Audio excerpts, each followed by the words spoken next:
And I'm from the Central National Cultural Agency from the Democratic Party of Struggle, PDIP.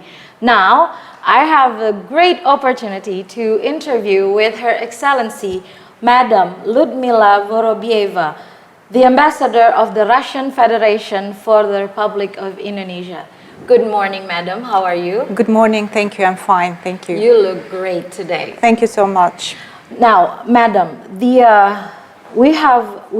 all know that the Soviet Union established the diplomatic relations with Indonesia since the 1950s and is one of the very few countries to recognize Indonesia's sovereignty and independence from the Dutch after the end of the World War II. How well do you know about our first president, Suekarno, ma'am? Indeed, last year we celebrated the 70th anniversary of the establishment of diplomatic relations between our two countries, Russia and Indonesia. And I can tell you that President Suekarno's name is a household name in Russia, especially for the older generation, but younger people know President Suekarno as well. From my own experience, I can tell you that when my father, who is 85 years old, found out that I was going to be posted as ambassador of Russia to Indonesia, the first thing he did, he mentioned President Suekarno to me, and also he sang the song Rayuan Pulau Kelapa, which was translated into Russian. Oh, wow. And why? It is also related to President Suekarno, because when President Suekarno came for his first state visit to the Soviet Union, before his arrival, there was a documentary film, a movie made on Indonesia, and the soundtrack for this movie was the song Rayuan Pulau Kelapa, and it was translated into Russian. People of older generation, they all know this song. Wow, that's quite amazing. That's a new information for us. And Madam, how did Suekarno inspire you as a state representative assigned to the Republic of Indonesia? Actually, President Suekarno has become a sort of a very symbolic figure for our bilateral relations. His personal contribution to establishing and developing these relations is great. If you look at some of the buildings in Jakarta, for instance, Gelora Bung Karno, it was built with the help of our country. Actually, when President Suekarno went to Russia, he delivered a public speech in one of the stadiums in Moscow. It's the biggest stadium in Moscow, called Luzhniki. And he liked it so much that he asked our then leader, Nikita Khrushchev, to help Indonesia to build something similar in Jakarta. So we did. And we're very happy that this stadium hosted the second Asian Games and also the 62nd Asian Games in 2018. So Gelora Bung Karno is the exact copy of Luzhniki Stadium on Moscow, or vice versa. Oh, great. Luzhniki Stadium in Moscow. We should come visit someday. Okay, and how is the role of Suekarno as the first president of the Republic of Indonesia recognized by the people of Russia? We all know that President Suekarno was the first president of Indonesia. He was the leader of the struggle of people in Indonesia against the Dutch, against colonialism. And of course, you know about the assistance that our country provides in these days to Russia, which actually built the basis of our friendship and cooperation until modern days. And of course, he was one of the founders of the non-alignment movement. And we all know about 1955 Bandung Conference, which was organized with the assistance and on the initiative of President Suekarno. We all know about it because this is part even of the history curriculum in high school. And for those people who study Asia, the universities, this is an absolutely necessary part of these studies. I also first heard about President Sukarno when I was just a high school student, and then at the university as well. We studied in details the role of President Sukarno on the global arena in the 50s and the 60s. So President Sukarno is quite well known in the education in Russia. I mean, all the students learning about history, then there's the President Sukarno's relation with the Russia. Absolutely, absolutely. We all know about this. This is a part of the history curriculum that we study both in high school and universities. Under the leadership of President Nikita Khrushchev, Sukarno visited Moscow and stayed at the Grand Kremlin Palace. Is this recorded as the history of diplomatic relation between Russian Federation and Indonesia? Absolutely. Actually, President Sukarno visited our country not only once, but 4 times.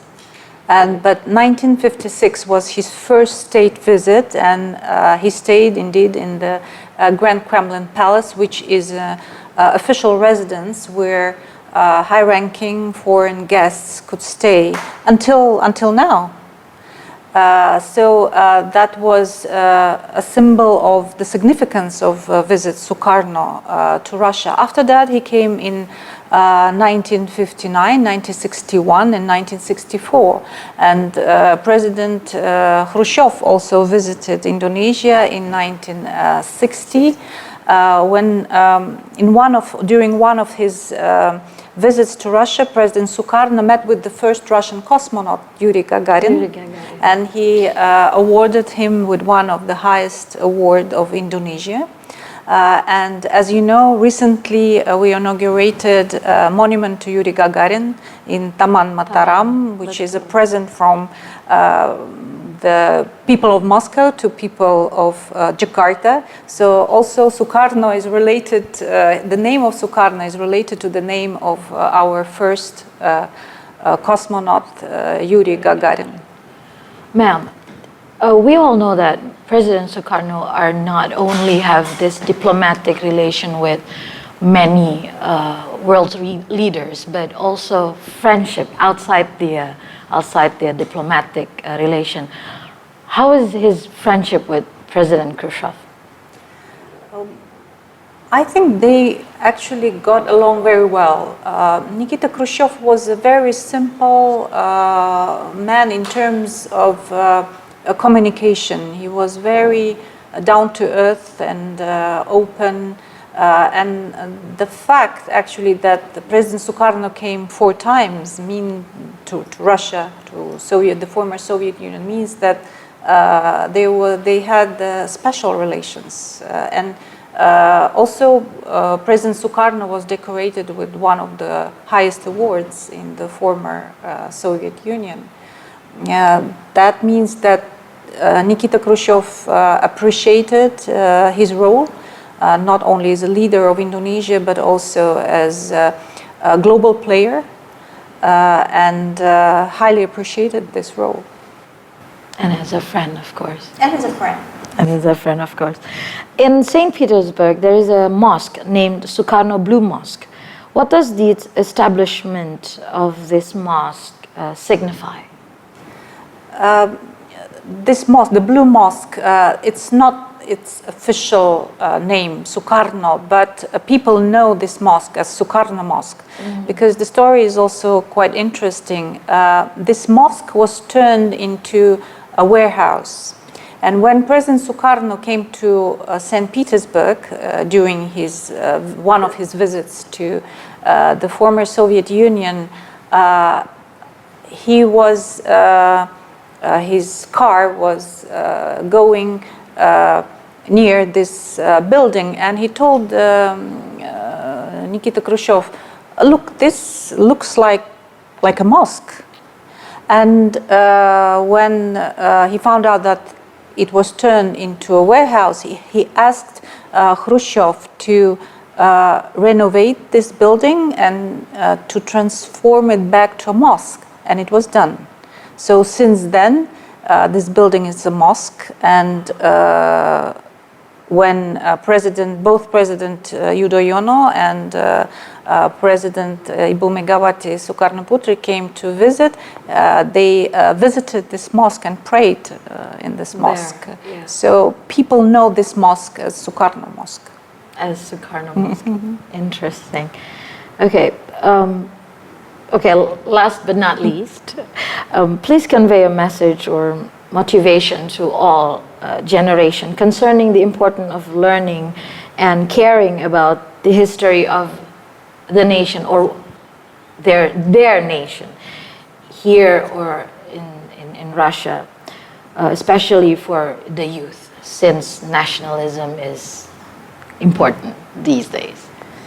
We have a very famous a person in Russia. He lived in the 18th century. He was an academic, a writer, a poet, Mikhail Lomonosov. And he once said that a nation that doesn't know its history has no future. And I think he was absolutely right. We need to know our history. We need to know what happened to prevent some things of happening again. And I'm alluding, of course, to World War II.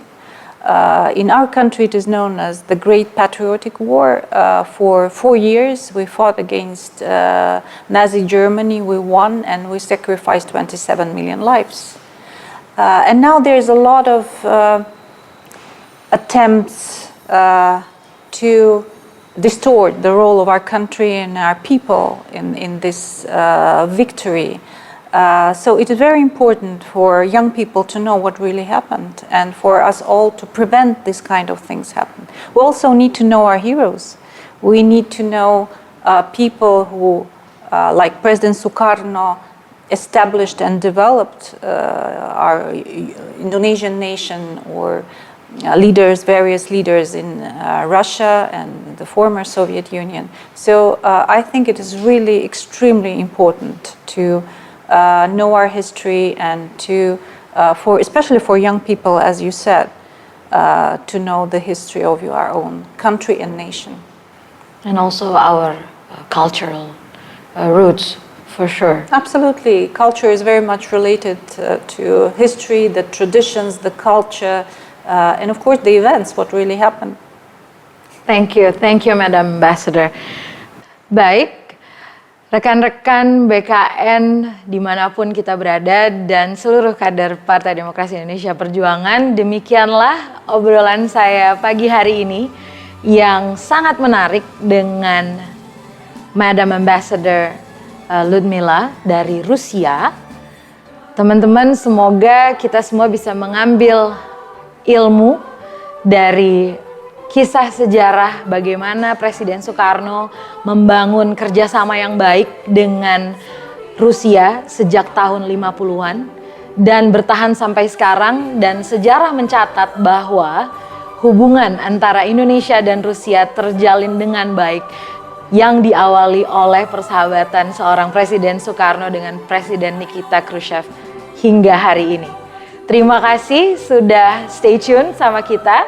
Jangan lupa masih banyak lagi cerita-cerita dengan duta besar negara sahabat. Stay tune di BKN Pusat. Selamat siang.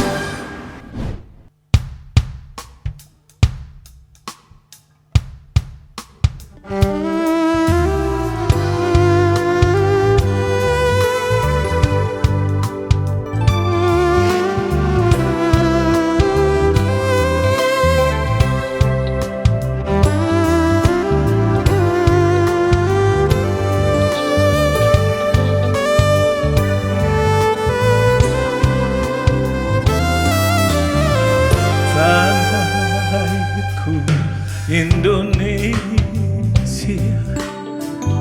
negeri yang amat ku cinta, tanah tumpah darahku yang mulia, yang ku puja sepanjang